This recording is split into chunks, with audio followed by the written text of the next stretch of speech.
সুপ্রিয় শিক্ষার্থী মণ্ডলী, আশা করি তোমরা যে যেখানে আছো সবাই অনেক অনেক ভালো আছো।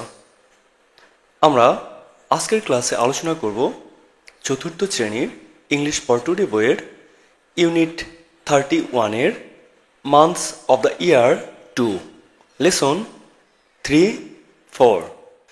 আমরা পূর্বের ক্লাসে months of the year lesson 1-2 আলোচনা করেছিলাম। আজকে আমরা লেসন 3 এবং 4 আলোচনা করার সময় শুরুতেই দেখতে পাচ্ছি অ্যাক্টিভিটি এ। অ্যাক্টিভিটি এতে বলেছে লুক, লিসেন অ্যান্ড সে। দেখো, শোনো এবং বলো। লুক মানে দেখা, লিসেন মানে শোনা, আর সে মানে বলা। তোমরা পূর্বের লেসনগুলোতেও কিন্তু এরকম এই লেখাগুলো দেখেছো। লুক, লিসেন অ্যান্ড সে। দেখো, শোনো এবং বলো। এখানে দুজনের মধ্যে কথোপকথন বা কনভারসেশন আছে। কি নিয়ে কনভারসেশন? একজনের বার্থডে, একজনের জন্মদিন, সেই বিষয়ে সে খুবই আনন্দিত, আহ্লাদিত এবং উত্তেজিত। সে তার ক্লাসমেটের কাছে নিজের মনের উচ্ছ্বাস প্রকাশ করছে। কিভাবে প্রকাশ করছে আসো আমরা শুনি। Today is my birthday, I am 4 years old। মজার, শুনে দেখো। মেয়েটা বলেছে ছেলেটাকে, আজকে আমার জন্মদিন, আমার বয়স 4 বছর। হ্যাঁ, 4 বছর? এত বড় একটা মেয়ের বয়স 4 বছর? এবার ছেলেটা কি বলছে দেখো, যে 4, you are not 4, you are in class 4। বলছি 4? তুমি 4 বছর না, তুমি 4th শ্রেণীতে পড়ো। এবার মেয়েটা কি বলছে আসো আমরা দেখি। Oh, you are right, I am in class 4, but I am 9 years old। মেয়েটা বুঝতে পেরেছে যে সে উত্তেজনার বশত আসলে অন্য কিছু বলে ফেলেছে। সে বলছে, ও তাই তো, তুমি ঠিক বলেছ, আমি 4th শ্রেণীতে পড়ি, কিন্তু আমার বয়স 9 বছর। দেখো তাহলে মজার একটা কনভারসেশন ছিল দুজনের মধ্যে। আমরা কনভারসেশনটা তো পড়লাম। এবার এই কনভারসেশনের মধ্যে যে সকল ভোকাবুলারি বা শব্দ আছে জানার মতো, অর্থ জানতে হবে, সেই শব্দগুলোর আমরা অর্থ জেনে নেই। আসো আমরা দেখি। শুরুতেই দেখো টুডে। টুডে মানে আজ। তোমরা তো টুডে বলো, আসলে এটার উচ্চারণ টুডে।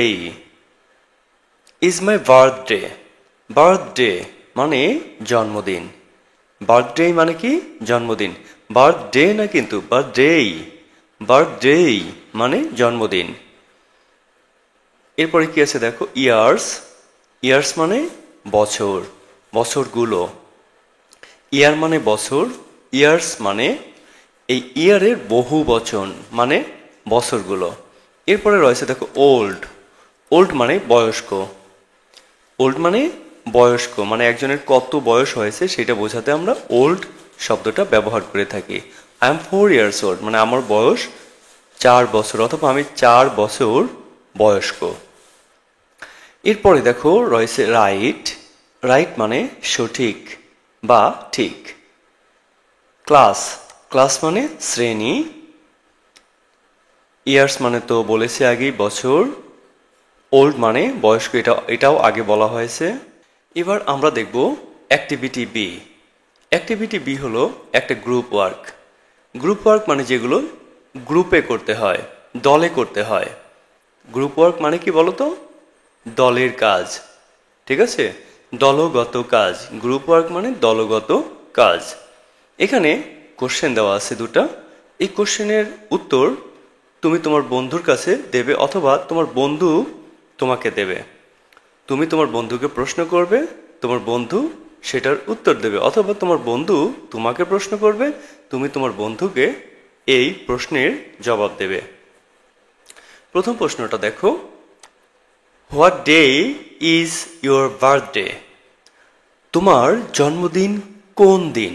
হোয়াট ডে, এটা হতে পারে কোনো একটা বারের নাম অথবা তারিখও তুমি বলে দিতে পারো। বলতে পারো টুডে ইজ মাই বার্থডে অথবা tomorrow will be my birthday. How old are you, how old are you মানে তোমার বয়স কত। তোমার বয়স সাধারণত ক্লাস 4-এ পড়ো, তাহলে 9 অথবা 10 হওয়ার কথা।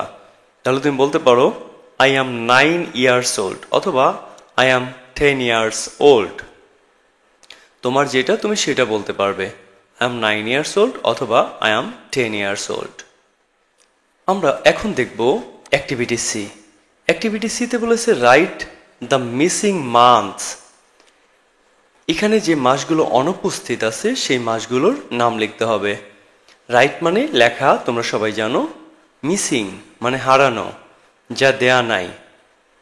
মান্থ মানে মাসগুলো, যে মাসগুলো দেয়া নেই সেই মাসগুলোর নাম এই ফিল ইন দ্য গ্যাপসগুলোতে লিখতে হবে। এখানে লিখতে হবে, এখানে লিখতে হবে, এখানে লিখতে হবে এবং এখানে লিখতে হবে।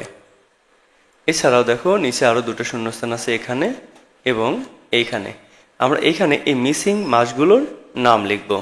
প্রথমে দেওয়া আছে জানুয়ারি। জানুয়ারির পরে কোন মাস আসে তোমরা জানো, জানুয়ারির পরে আসে ফেব্রুয়ারি, তাহলে আমরা এখানে লিখব ফেব্রুয়ারি। এরপরে দেখো আছে মার্চ। মার্চের পরে কোন মাস আসে, মার্চ, এপ্রিল, তাহলে এখানে আমরা লিখব এপ্রিল। ঠিক আছে, এখানে এপ্রিল লিখব।